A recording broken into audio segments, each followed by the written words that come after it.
آپ سب کے ذہنوں میں اس وقت ایک سوال ہوگا کہ جب کوئی وبا، کوئی بیماری ایک وبائی شکل اختیار کر لے تو اسلام اس صورتحال سے نمٹنے کے سلسلے میں کیا ہدایات دیتا ہے؟ کیونکہ یہ تو آپ جانتے ہی ہیں کہ زندگی کا کوئی گوشہ اور انفرادی اور اجتماعی زندگی کا کوئی پہلو ایسا نہیں ہے جو رحمت دو عالم صلی اللہ علیہ وآلہ وسلم کے ذریعے جس کے بارے میں کوئی واضح رہنمائی ہمیں نہ ملی ہو۔ قرآن مجید اصولی رہنمائیاں دیتا ہے، رحمت دو عالم صلی اللہ علیہ وآلہ وسلم اپنے قول اور اپنے عمل کے ذریعے اس کی پوری وضاحت کرتے ہیں، پھر صحابہ کرام اور صحابیات اور حضرات اہل بیت یہ سب کے سب جس طرح اس پر عمل کرتے ہیں تو اس کے بعد وہ رہنمائی بالکل بے غبار اور بالکل واضح ہو کر انسانیت کے سامنے اور بالخصوص امت مسلمہ کے سامنے آ جاتی ہے۔ بہت واضح طور پر اللہ کے رسول صلی اللہ علیہ وآلہ وسلم کا ایک ارشاد ان دنوں میں آپ میں سے بہت سے لوگوں نے بار بار سنا ہوگا۔ آپ نے ارشاد فرمایا اذا سمعتم الطاعون بأرض فلا تدخلوها واذا وقع بأرض وانتم فيها فلا تخرجوا منها۔ صحیح بخاری اور صحیح مسلم دونوں نے اس کو نہایت پختہ سندوں کے ساتھ روایت کیا ہے۔ آپ کے اس ارشاد کا مفہوم یہ ہے کہ اگر کسی سرزمین میں طاعون پھیلنے کے بارے میں تم کو خبر ملے تو تم اس جگہ اس مقام پر مت جانا، اور اگر تم وہیں رہتے ہو، وبا ایسی جگہ پھیلے تم جہاں مقیم ہو تو تم وہاں سے باہر مت نکلنا۔ یہی تو ہے آئسولیشن، یہی تو ہے قرنطینہ۔ قربان جائیں کہ رحمت دو عالم صلی اللہ علیہ وآلہ وسلم نے 1500 سال پہلے تقریباً انسانیت کو یہ آسان، فطری اور سائنٹیفک اصول وباؤں سے متاثر ہونے کے سلسلے میں بتا دیا تھا۔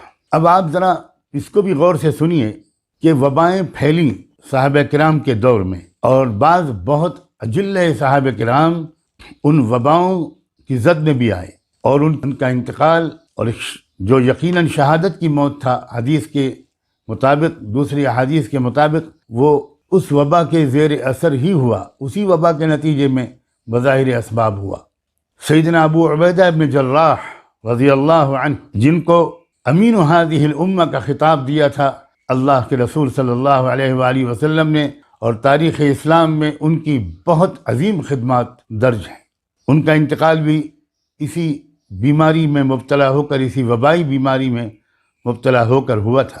سیدنا معاذ ابن جبل رضی اللہ عنہ، جن کو اللہ کے رسول نے وہ خطاب دیا تھا کہ یہ میرا ساتھی اللہ کے رسول کا رسول ہے، جب ان کو یمن کی طرف بھیجا جا رہا تھا اہل یمن کی رہنمائی اور رہبری کے لیے، تو اس وقت اللہ کے رسول نے ان سے کچھ سوالات کیے تھے، اور ان کے جوابات سے خوش ہو کر آپ نے ارشاد فرمایا تھا کہ الحمدللہ الذی فقہ رسول اللہ، اے اللہ آپ کی تمام تعریف ہے کہ آپ نے اپنے رسول کے رسول کو دین کی گہری سمجھ عطا کر دی۔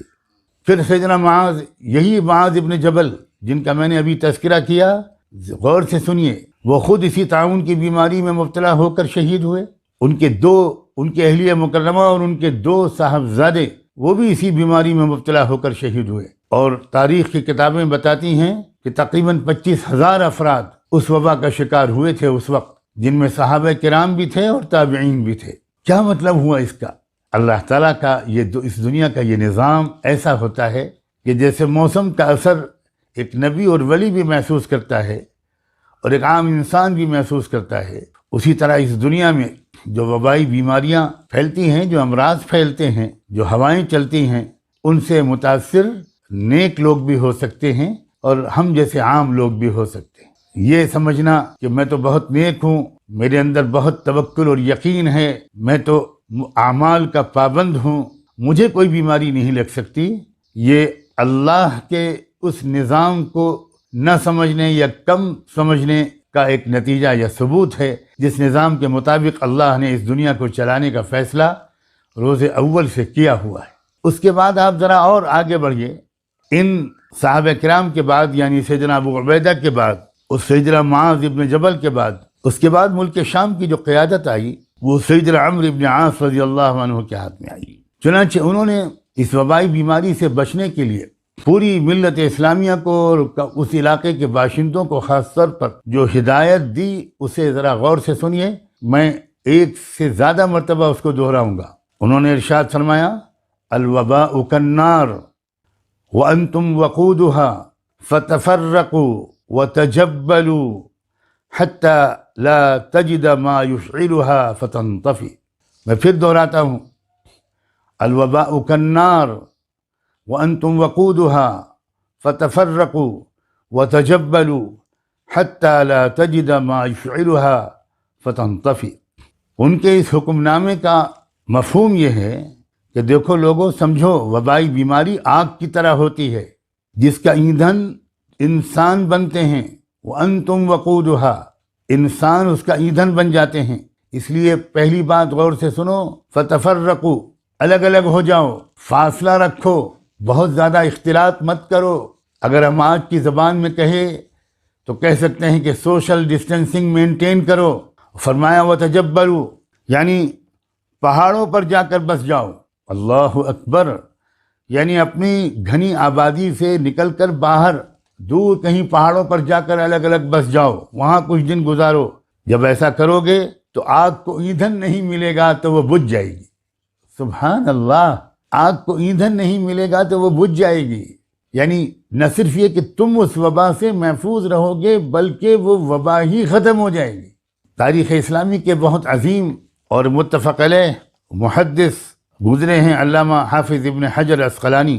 انہوں نے تو یہ الفاظ بھی ذکر کیے ہیں کہ ان ھذا رجز مثل السیل من تکنبہ اخطأہ ومثل النار من تنکبہا اخطأہا ومن اقام احرقتہ فآذتہ. یعنی یہ بیماری لوگوں یہ سمجھ لو کہ یہ سیلاب کی طرح ہے. جو پانی کے بہاؤ اور دھارے سے بچ کر کھڑا ہوگا وہی سیلاب سے بچ پائے گا. یہ آگ کی طرح ہے، جو دور رہے گا وہی محفوظ رہے گا، جو آگ کے قریب کھڑا ہوگا اسے آگ جلا دے گی اور نقصان پہنچے. اب ذرا غور کریں، جب صحابہ کرام اس نظام فطرت کو سمجھاتے تھے تو اس موقع پر وہ اپنی توجہ یکسوئی کے ساتھ مرکوز کرتے تھے اس اسبابی عام نظام کو سمجھانے کی طرف جس کے تحت اللہ نے اس نے دنیا کو چلانے کا فیصلہ کیا ہوا ہے. کیا آج ہم اور آپ ان میں سے کسی کے بارے میں یہ گمان کر سکتے ہیں کہ ان کا یقین کمزور تھا، ان میں توکل نہیں تھا، ان میں تقوی کی کمی تھی، وہ غیر اللہ سے متاثر تھے؟ معاذ اللہ، معاذ اللہ، لاکھوں کروڑوں بار معاذ اللہ. ہم اور آپ تو کیا چیز ہیں؟ رب کعبہ کی قسم، ساری دنیا کے اولیاء اللہ، ائمہ رشد و ہدایت، ان کا یقین، ان کا توکل اور ان کا تقوی اگر ایک پلڑے میں رکھ دیا جائے اور دوسرے پلڑے میں ایک صحابی کا ایمان، توکل و تقوی رکھ دیا جائے، وہ پلڑا جھک جائے گا جس میں ایک صحابی کا ایک توکل، یہ تقوی اور ایمان رکھا ہوا ہوگا، یقین رکھا ہوا ہوگا. یہی نازک بات میرے عزیز دوستو، میرے بھائیوں اور بہنوں، یہ سمجھنے کی ہے، یہ سمجھنے کی ہے کہ اللہ نے ہم کو کس طرح ریئیکٹ کرنے کا حکم دیا ہے. ایک طرف یقین اور توکل بھرپور طریقے پر، رجوع اللہ بھرپور طریقے پر، دعائیں مانگنا، اللہ سے معافی مانگنا، اپنے کیریکٹر کو بدلنا، اپنی کمیوں کو دور کرنا، اپنے اندر بہتر تبدیلی لانا جس کا نام ہے توبہ. ایک طرف اس کا بھی بھرپور حکم اور ہدایت ہے. یہ بھی کہا گیا کہ تمہارے پر اگر کانٹا بھی چبھ جائے گا تو تم کو اس کا اجر و ثواب ملے گا اگر تم صحیح قلبی اور نفسیاتی کیفیت کے ساتھ ریئیکٹ کرو گے. اگر تم مایوس بھی نہیں ہوگے، اللہ سے بدگمان بھی نہیں ہوگے، اللہ تعالیٰ کی قدرت اور رحمت پر شک کی بیماری میں مبتلا نہیں ہوگے، تو اس ذرا سی تکلیف بھی تم کو اجر دے دے گی. تم استغفار کرو گے تو تکلیف بھی دور ہوگی اور اللہ کی رضا بھی حاصل ہوگی. ایک طرف یہ کہا گیا اور خوب کہا گیا، اور اس کو جتنا کہا جائے اور کیا جائے کم ہے. اور دوسری طرف ساتھ ساتھ یہ بھی کہا گیا کہ اسباب اختیار کرو، علاج کرو، احتیاطی اور حفاظتی تدبیریں اختیار کرو. اس پر بہت زور دیا گیا. ذرا غور کیجئے، سیدنا عمرو بن عاص اپنی امت کو ہدایت دے رہے ہیں اور کیا کہہ رہے ہیں؟ وبائی شکل میں ایک دوسرے کے ساتھ نہ رہو، الگ الگ ہو جاؤ. کتنا سائنٹیفک دین اور شریعت ہے اسلام، قربان جائیں. سوشل ڈسٹینسنگ مینٹین کرو. میں پورے بھروسے کے ساتھ تفرقو کا ترجمہ کر رہا ہوں، الگ الگ ہو جاؤ. یہاں تک کہ وہ فرما رہے ہیں کہ تم اپنے گھروں میں رہتے ہوئے اگر آئسولیشن نہیں کر سکتے، الگ الگ نہیں ہو سکتے، تو پہاڑوں پہ جاؤ. ظاہر ہے کہ گھنی آبادی میں وبائیں پھیلتی ہیں، اور جو پہاڑ پہ چلے جاؤ، دور دور بکھرے ہوئے رہو، خیمے لگا لو، پہاڑ پہ رہو، تو وہاں کی کھلی فضا میں سائنسداں یہ بتاتے ہیں کہ وہ جراثیم مؤثر نہیں رہ جاتے۔ قربان جائیں اس نبی امی رحمت دو عالم آقا نامدار محسن انسانیت صلی اللہ علیہ وآلہ وسلم کی اس رہنمائی پر، جو کس قدر ریشنل، کس قدر لاجیکل، کس قدر سائنٹیفک بھی تھی۔ یہ کہنا کہ وبا کے دوران الگ الگ ہو جاؤ، ایک ساتھ مت رہو، یہی تو ہے سوشل ڈسٹینسنگ، اور اس کی رہنمائی سیدنا عمرو بن عاص رضی اللہ عنہ جو تربیت یافتہ تھے اور فطری حقائق کو سمجھنے کی صلاحیت اس لیے ان لوگوں کے اندر سب سے زیادہ پیدا ہوئی تھی کہ ان کے معلم و رہبر ایک ایسی شخصیت تھی جس سے بڑھ کر اس کائنات کی اصل حقیقت کو اور رازوں کو اللہ کی توفیق سے جاننے والا اس آسمان کے نیچے نہ کبھی پیدا ہوا ہے نہ کبھی پیدا ہوگا۔ سیدی محمد الرسول اللہ، لاکھوں درود و سلام ہوں ان پر۔ کیا مثالیں دے کر سمجھائیں، کہا یہ وبا آگ کی طرح ہوتی ہے، قریب رہو گے تو جل جاؤ گے، اس سے دور ہٹو۔ پھر میرے دوستو اس موقع پر انہوں نے یہ نہیں کہا کہ آگ نہیں جلاتی، اللہ کا حکم جلاتا ہے۔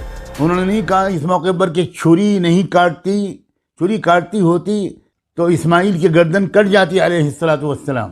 کس موقع پر، کس بات پر زور دینا چاہیے، کس پہلو پر زور دینا چاہیے، اس کو سمجھیے۔